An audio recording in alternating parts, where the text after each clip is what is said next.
আসসালামু আলাইকুম। সংবাদে আপনাদের সবাইকে স্বাগত জানাচ্ছি। আমি ফিরোজ তোহা। শুরুতেই আরবে কেবলস সংবাদ শিরোনাম। বাংলাদেশের সর্বশেষ গুরুত্বপূর্ণ আপডেট সংবাদে আপনাকে স্বাগত। শুরুতেই সংবাদ শিরোনাম, এরপর বিস্তারিত। শুরুতেই জানিয়ে দিব, নিষিদ্ধ ঘোষিত সংগঠন ছাত্রলীগের 2 নেতা গ্রেপ্তার। নাশকতার মামলায় জামালপুরে নিষিদ্ধ ঘোষিত সংগঠন ছাত্রলীগের 2 নেতাকে গ্রেপ্তার করেছে পুলিশ। এরপর জানিয়ে দিব, গেট ভেঙে উপাচার্যের বাসভবনে শিক্ষার্থীরা, সিদ্ধান্ত ছাড়াই শেষ সিন্ডিকেট সভা। বরিশাল বিশ্ববিদ্যালয় ববি উপাচার্য অধ্যাপক ডক্টর সুচিতা শর্মিনের বিরুদ্ধে আওয়ামী লীগপন্থী ব্যক্তিদের পুনর্বাসনের লক্ষ্যে গোপনে সিন্ডিকেট সভা আহ্বানের অভিযোগ এনে শিক্ষার্থীরা বিক্ষোভ করেছেন। এদিকে বাংলাদেশ ভারত সীমান্ত সম্মেলন শুরু সোমবার, গুরুত্ব পাবে সেসব বিষয়। ভারতের রাজধানী নয়াদিল্লিতে বর্ডার গার্ড বাংলাদেশ বিজিবি ও ভারতের বর্ডার সিকিউরিটি ফোর্স বিএসএফ এর মধ্যকার সীমান্ত সম্মেলন শুরু হচ্ছে সোমবার 17 ফেব্রুয়ারি।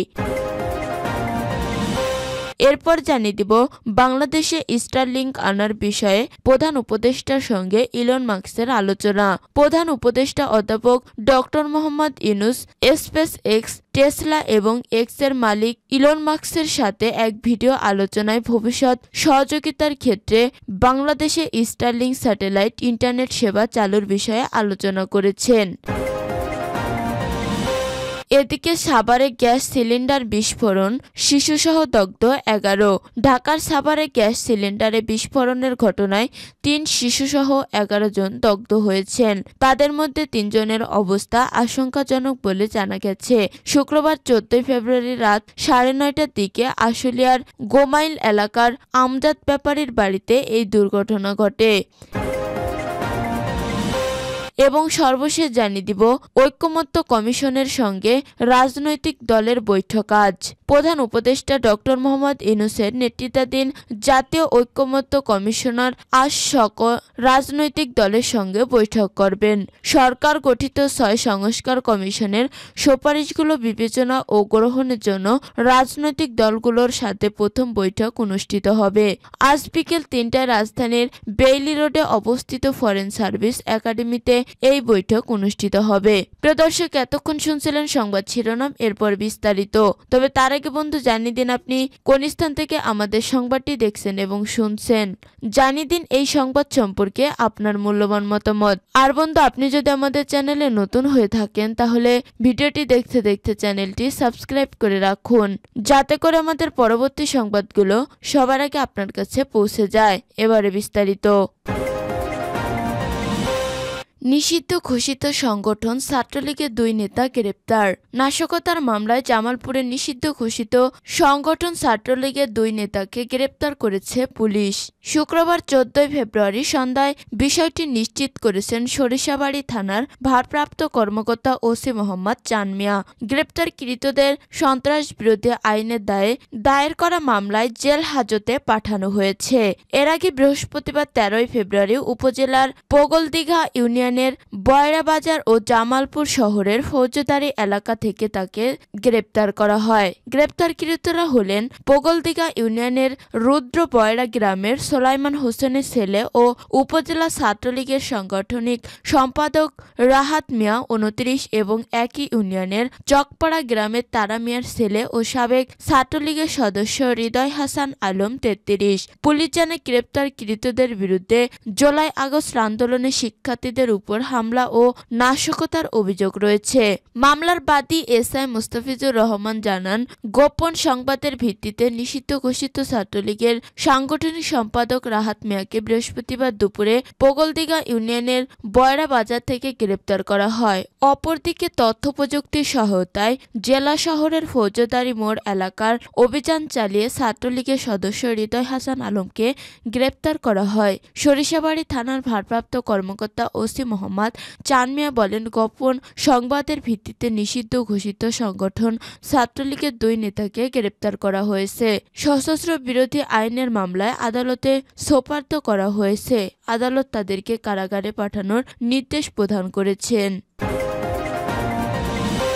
গেট ভেঙে উপাচার্যের বাসভবনে শিক্ষার্থীরা, সিদ্ধান্ত ছাড়াই শেষ সিন্ডিকেট সভা। বরিশাল বিশ্ববিদ্যালয়ের ববি উপাচার্য অধ্যাপক ডক্টর সুচিতা শর্মিনের বিরুদ্ধে আওয়ামী লীগপন্থীদের ব্যক্তিদের পুনর্বাসনের লক্ষ্যে গোপন সিন্ডিকেট সভা আহ্বানের অভিযোগ এনে শিক্ষার্থীরা বিক্ষোভ করেছেন। শুক্রবার 14 ফেব্রুয়ারি দুপুর 3টার দিকে শিক্ষার্থীদের প্রতিবাদ উপেক্ষা করেই সিন্ডিকেট সভা সম্পন্ন করা হয়। তবে উত্তপ্ত পরিস্থিতির কারণে বিশ্ববিদ্যালয়ের উপাচার্য অধ্যাপক ডক্টর মোহাম্মদ গোলাম রব্বানী, ট্রেজারার অধ্যাপক ডক্টর মামুনুর রশিদ ও সিন্ডিকেট সদস্য অধ্যাপক ডক্টর মুনসিন উদ্দিন সভাটি প্রত্যাখ্যান করেন।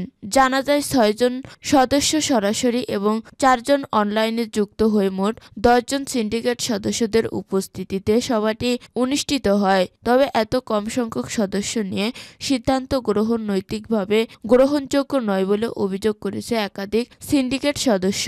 শুক্রবার 14 ফেব্রুয়ারি দুপুর 2টা থেকে উপাচার্যের বাসভবনের সামনে শিক্ষার্থীরা বিক্ষোভ করেন। উপাচার্য, ট্রেজারার ও সিন্ডিকেট সদস্য যোগ দিতে গেলে শিক্ষার্থীরা বাধা দেন। ফলে তারা ক্যাম্পাস ত্যাগ করেন। দুপুর 3টায় শিক্ষার্থীরা ভিসি ভবনের গেট খুলে প্রবেশ করেন এবং উপাচার্যের বিরুদ্ধে স্লোগান দেন। পরে ভারপ্রাপ্ত প্রক্টর মারুফা বেগম শিক্ষার্থীদের দাবি জানাতে চাইলে তারা সিন্ডিকেট সভা বাতিলের দাবি জানান। শিক্ষার্থীরা হুঁশিয়ারি দিয়ে বলেন, রোববারের মধ্যে দাবি মানা না হলে তারা উপাচার্যের পদত্যাগের এক দফা দাবিতে কঠোর আন্দোলনে যাবেন। সার্বিক বিষয়ে বিশ্ববিদ্যালয়ের ভারপ্রাপ্ত প্রক্টর মারুফা আক্তার বলেন, আমরা শিক্ষার্থীদের সঙ্গে আলোচনায় বসতে চেয়েছিলাম, কিন্তু তারা সরাসরি উপাচার্য ভবনে চলে গিয়েছে। বিশ্ববিদ্যালয়ের উপাচার্য অধ্যাপক ডক্টর মোহাম্মদ গোলাম রব্বানী বলেন, আমরা সিন্ডিকেট মিটিংয়ে যোগদান করতে গিয়েছিলাম, কিন্তু আন্দোলনকারী শিক্ষার্থীদের প্রতিবাদের মুখে আমাদেরকে ক্যাম্পাস ত্যাগ করতে হয়। পরবর্তীতে উপাচার্য ভার্চুয়ালি মিটিংয়ে যোগদানের জন্য বলেন, উদ্বুদ্ধ পরিস্থিতিতে অনলাইনে যোগদানের মতো সুযোগ না থাকায় আমি সহ 3 জন সিন্ডিকেট মিটিং প্রত্যাখ্যান করেছি। বাংলাদেশ ভারত সীমান্ত সম্মেলন শুরু সোমবার। গুরুত্ব পাবে যেসব বিষয়। ভারতের রাজধানী নয়াদিল্লিতে বর্ডার গার্ড বাংলাদেশ বিজিবি ও ভারতের বর্ডার সিকিউরিটি ফোর্স বিএসএফ এর মধ্যকার সীমান্ত সম্মেলন শুরু হচ্ছে সোমবার 17 ফেব্রুয়ারি। এতে সীমান্তে ভারত কর্তৃক বেড়া নির্মাণ এবং সম্প্রতি বিএসএফ ও বেসামরিকের উপর হামলার মতো বিষয় গুরুত্ব পাবে। শুক্রবার আনুষ্ঠানিক বিবৃতিতে এসব কথা বলেছে ভারত। ভারতীয় সংবাদ মাধ্যম এনডিটিভি জানিয়েছে, আগামী 17 থেকে 20 ফেব্রুয়ারি ভারতের বর্ডার সিকিউরিটি ফোর্স বিএসএফ সদর দপ্তরে বিজিবি ও বিএসএফ এর মধ্যে 55তম মহাপরিচালক পর্যায়ে এই সীমান্ত সমন্বয় অনুষ্ঠিত হবে। গত বছরের আগস্টে শেখ হাসিনার পতনের পর এটি হবে দুই পক্ষের মধ্যে প্রথম শীর্ষ পর্যায়ের বৈঠক। এতে বিজিবি প্রতিনিধি দলের নেতৃত্বে থাকবেন মেজর জেনারেল মোহাম্মদ আশরাফুজ্জামান সিদ্দিকী এবং ভারতীয় পক্ষের নেতৃত্বে থাকবেন বিএসএফ মহাপরিচালক ডিজি দলজিৎ সিং চৌধুরী। বিএসএফ এক বিবৃতিতে জানিয়েছে, সীমান্ত সম্পর্কিত সমস্যা নিয়ে আলোচনা করার জন্য এবং উভয় সীমান্ত রক্ষী বাহিনীর মধ্যে আরও ভালো সমন্বয়ের জন্য এই সম্মেলনের আয়োজন করা হয়েছে। সর্বশেষ দুই দেশের সীমান্ত বাহিনীর দ্বিবার্ষিক আলোচনা গত বছরের মার্চে ঢাকায় অনুষ্ঠিত হয়েছিল। প্রসঙ্গত, বাংলাদেশের সঙ্গে ভারতের 5টি রাজ্য জুড়ে 4096 কিলোমিটার দীর্ঘ বিস্তৃত সীমান্ত রয়েছে। এর মধ্যে পশ্চিমবঙ্গে 2217 কিলোমিটার, ত্রিপুরায় 856, মেঘালয়ে 443, আসামে 262 এবং মিজোরামের সঙ্গে 318 কিলোমিটার সীমান্ত রয়েছে। বাংলাদেশে স্টারলিংক আনার বিষয়ে প্রধান উপদেষ্টার সঙ্গে ইলন মাস্ক আলোচনা। প্রধান উপদেষ্টা অধ্যাপক Mohammad Yunus space x, Tesla এবং এক্সের মালিক ইলন মাস্কের সাথে এক ভিডিও আলোচনায় ভবিষ্যৎ সহযোগিতার ক্ষেত্রে এবং বাংলাদেশে স্টারলিংক স্যাটেলাইট ইন্টারনেট সেবা চালুর বিষয়ে আলোচনা করেছেন। এ সময় বাংলাদেশের পক্ষে রোহিঙ্গা সংকট এবং অগ্রাধিকার ইস্যু বিষয়ক উচ্চ প্রতিনিধি ডক্টর খলিলুর রহমান, প্রধান উপদেষ্টার কার্যালয়ের এসডিজি বিষয়ক মুখ্য সমন্বয়ক লামিয়া মোর্শেদ এবং স্পেস এক্সের পক্ষে ভাইস প্রেসিডেন্ট লরেন ডেয়ার এবং গ্লোবাল এনগেজমেন্ট অ্যাডভাইজার রিচার্ড থ্রিপিস উপস্থিত ছিলেন।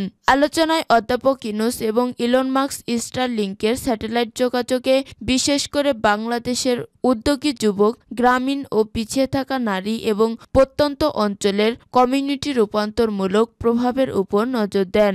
এছাড়া কম খরচে কিভাবে উচ্চগতির ইন্টারনেট সংযোগ বাংলাদেশ শিক্ষা, স্বাস্থ্যসেবা ও অর্থনৈতিক উন্নয়নের ক্ষমতায়ন অনুন্নত অঞ্চলে এবং এর লাখ লাখ ক্ষুদ্র উদ্যোক্তা জাতীয় সীমানার বাইরে প্রবেশাধিকার দিতে পারে সে বিষয়ে তারা আলোচনা করেন। ডক্টর ইউনূস বলেছেন, বাংলাদেশের অবকাঠামোতে স্টারলিংকের সংযোগ লাখ লাখ মানুষের জন্য নতুন সুযোগ তৈরি করবে এবং দেশকে বিশ্বব্যাপী ডিজিটাল অর্থনীতিতে আরও ঘনিষ্ঠভাবে সংহত করবে। তিনি বাংলাদেশ এবং বিশ্বের অন্যান্য অঞ্চলে প্রযুক্তি চালিত সামাজিক ও অর্থনৈতিক প্রবৃদ্ধির পূর্ণ সম্ভাবনা উন্মোচন করতে মাস্কের সাথে কাজ করার জন্য আগ্রহ প্রকাশ করেছেন।